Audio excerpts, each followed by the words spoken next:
अरे लेकिन हमें हमारे अधिकारों के साथ काम करने के लिए तैयार है सर हम लोग। तो लगातार ये मांग चल रही है, आप कहाँ से आ रहे हैं? लगातार परेशान हो रहे हैं वोकेशनल टीचर, क्या कहना है? बिल्कुल सर, मैं टोंक ज़िले से आया हूँ और हमारी ये मांगे हैं कि कई बार हमारे को जो वोकेशनल ट्रेनर है जो 9वीं से 12वीं तक व्यवसाय शिक्षा का ज्ञान देते हैं बच्चों को, और आगे चल कर के 12th पास होने के बाद यही बच्चे हैं जिनको जॉब मिलेगी और ये प्राइवेट सेक्टर में अपना जॉब करके अपना पेट पाल सकते हैं और अपने घर और परिवार के पालन पोषण कर सकते हैं। तो इस तरह का ये नई राष्ट्रीय शिक्षा नीति 2020 के अंतर्गत 2014 से ये पूरे भारत के अंदर व्यवसाय शिक्षा लागू की गई है। तो कई राज्यों के अंदर तो इस व्यवसाय शिक्षा का मॉडल इतना अच्छा बनाया गया है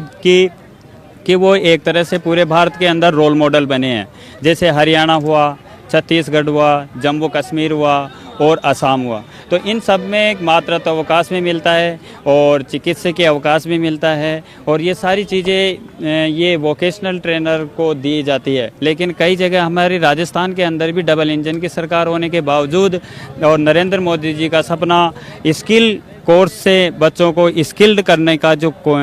सपना है उसको पूरा करने के लिए हमारी कहीं ना कहीं ये राजस्थान सरकार विफलता की ओर अग्रसर हो रही है। तो हम चाहते हैं कि ये डबल इंजन की सरकार है, तो ये भजन लाल सरकार से निवेदन करते हैं कि हमारी जो भारत सरकार है, नरेंद्र मोदी जी सरकार के जो सपना है उसको उज्जवल करे और जो एक सम्मानजनक जो सम्मान मिलना चाहिए विद्यालय के अंदर ये व्यावसायिक प्रशिक्षकों को, ताकि ये भी एक अपने मानसिक संतुलन को बना करके जॉब और अपने पारिवारिक जो भी सामाजिक जो व्यवस्था है उसके अंदर एक मानसिक संतुलन बना करके अपने आप के बच्चों को एक ऐसी शिक्षा दी जाए जिससे कि वो खुद डिप्रेशन में ना रह करके बच्चों का भविष्य उज्जवल करने के लिए आगे रोजगार उन्मुख व्यवस्था के लिए उनको जॉब सिक्योरिटी भी उनको भी मिल सके और इन शिक्षकों को भी मिल सके। तो हम तो सरकार से यही निवेदन करते हैं कि 2014 से आज 25 चल रहा है, तो 11 साल हो गए हैं सरकार को,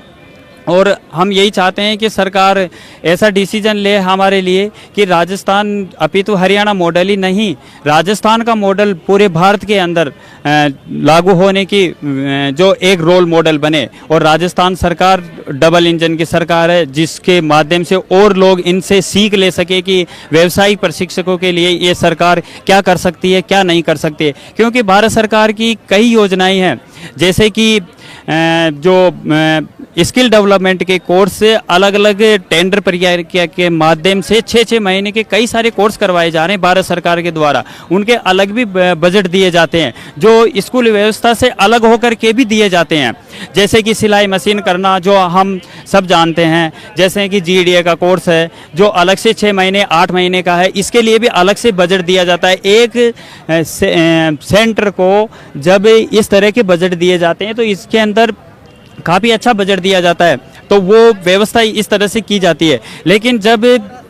भारत के अंदर ये व्यवस्था की गई है 9वीं से 12वीं तक व्यवसाय शिक्षा जो लेवल 1 से लेकर के लेवल 4 तक चलती है और भारत सरकार द्वारा सर्टिफिकेट भी दिए जाते हैं, और राजस्थान सरकार और भारत सरकार के सामंजस्य से व्यवसाय प्रशिक्षक काम करते हैं। लेकिन राजस्थान स्कूल शिक्षा परिषद और SPD और डिप्टी डायरेक्टर के माध्यम से ये जो MOU होता है तो इसके अंदर कहीं ना कहीं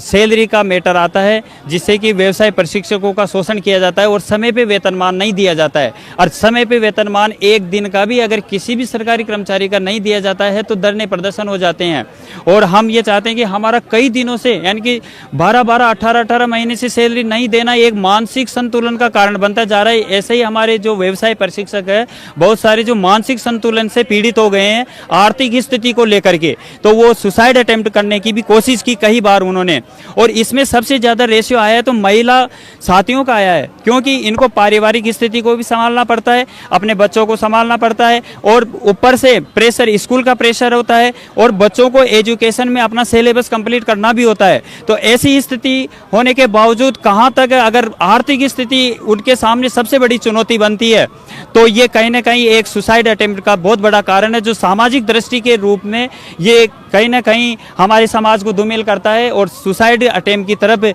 अगर शर्त करता है तो ये एक शिक्षक के द्वारा सुसाइड अटेम्प्ट करना समाज के अंदर और बच्चों के अंदर एक बहुत बड़ा मैसेज जाता है, गलत नेगेटिव मैसेज, जिसको हम ये इसके लिए सरकार जिम्मेदार है, इसके लिए विभाग जिम्मेदार है।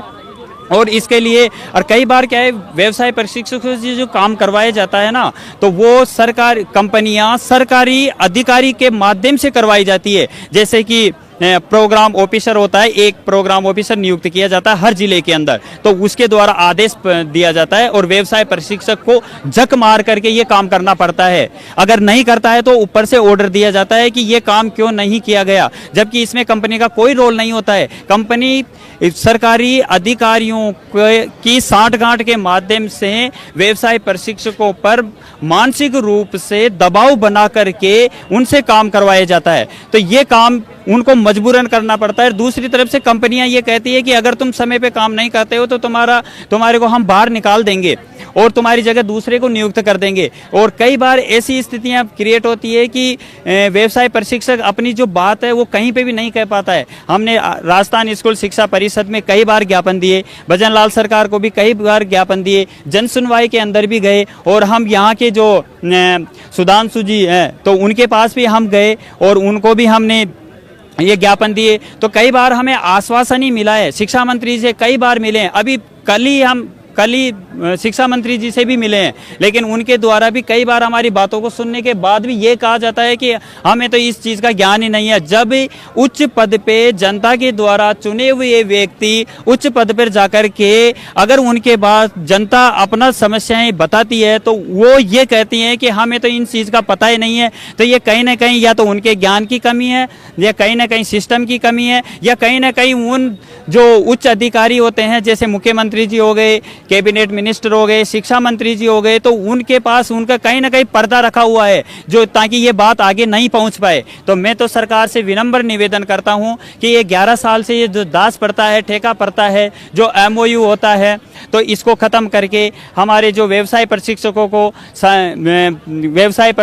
को विभाग के अंदर समायोजित करे, जिससे कि सरकार का बजट जो MOU के माध्यम से जो किया जाता है, बिड की जाती है कंपनियों को, तो उससे सरकार का बजट है ना सालाना कम होगा और इससे सरकार को ही बेनिफिट मिलेगा। तो केंद्र सरकार के द्वारा जो बजट आता है, तो राजस्थान सरकार इस बजट को कम कर सकती है,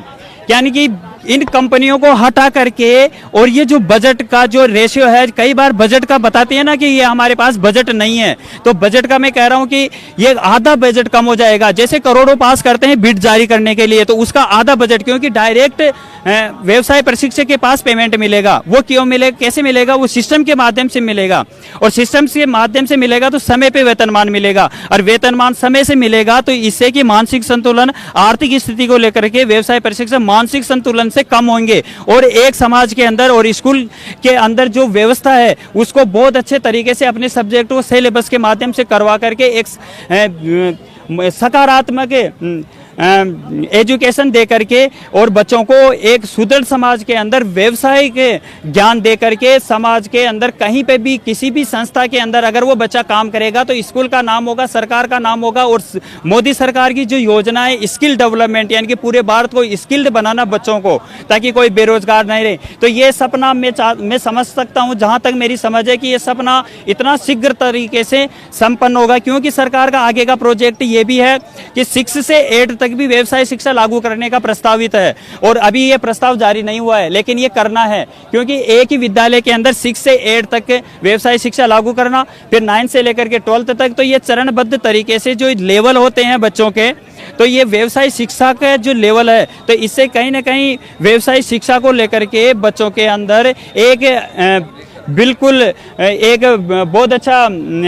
उसके अंदर मैसेज जाएगा, और वो जो शिक्षा व्यवस्था है उसके दृष्टिकोण बदलेगा, ताकि बच्चों को 12th पास होने के बाद उनको डायरेक्ट कोई डिप्लोमा कोर्स नहीं करना पड़े। जैसे मैं हूँ हेल्थ केयर VT हूँ, यानी कि हेल्थ केयर व्यवसायिक प्रशिक्षक हूँ। अब हमारा क्या है कि 9 से लेकर 12th तक का जॉब रोल है, होम हेल्थ एड है। अब इसके माध्यम से इसका मतलब क्या है, इसका मतलब है कि हमारे जो बच्चे हैं 9 से लेकर 12 तक, उनको प्राथमिक शिक्षा देना, प्राथमिक उपचार प्रोवाइड करवाना, यानी कि होम हेल्थ का एड का मतलब होता है है प्राथमिक उपचार, यानी कि एक बच्चा 9 से लेकर 10 तक अगर प्राथमिक उपचार जैसी व्यवस्था अगर सीखता है तो उसको कहीं ना कहीं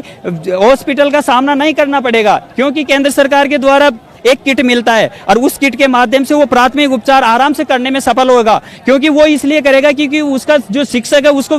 ऐसी शिक्षा दी जा रही है। लेकिन वो शिक्षा अगर उस शिक्षक को मानसिक रूप से पीड़ित कर दिया जाएगा तो क्या वो सही शिक्षा दे पाएगा? ये मेरा सरकार से सवाल है, इसका सरकार को जवाब देना होगा। दूसरा, 12th से 11th से लेकर 12th तक है जो जॉब रोल है जीडीए का है, जनरल ड्यूटी असिस्टेंट, यानी कि हॉस्पिटल के अंदर एक हेल्थ केयर का बच्चा अगर 12th पास होने के बाद हॉस्पिटल के अंदर जॉब करेगा तो वो जनरल ड्यूटी असिस्टेंट का काम करेगा, अर्थात नर्सिंग स्टाफ के नीचे का काम करेगा, जो कहीं ना कहीं उस पेशेंट की केयर करेगा और पेशेंट की रीढ़ की हड्डी बनेगा। तो ये पेशेंट और नर्सिंग स्टाफ है, इसके बीच का कम्युनिकेशन का कार्य करेगा। ये कौन सा? ये व्यवसाय शिक्षा ले आगे। और मैं ये भी चाहता हूं सरकार से कि व्यवसाय शिक्षा लागू की है तो इसको और अच्छे तरीके से लागू की जाए, ताकि आगे नर्सिंग करता है कोई बच्चा तो 9 से लेकर 12th तक जो हमारे बच्चों को हम शिक्षा देते हैं तो ये शिक्षा का उसको कहीं ना कहीं 1 साल का बेनिफिट मिले, ताकि बच्चे व्यवसाय शिक्षा के लिए और आगे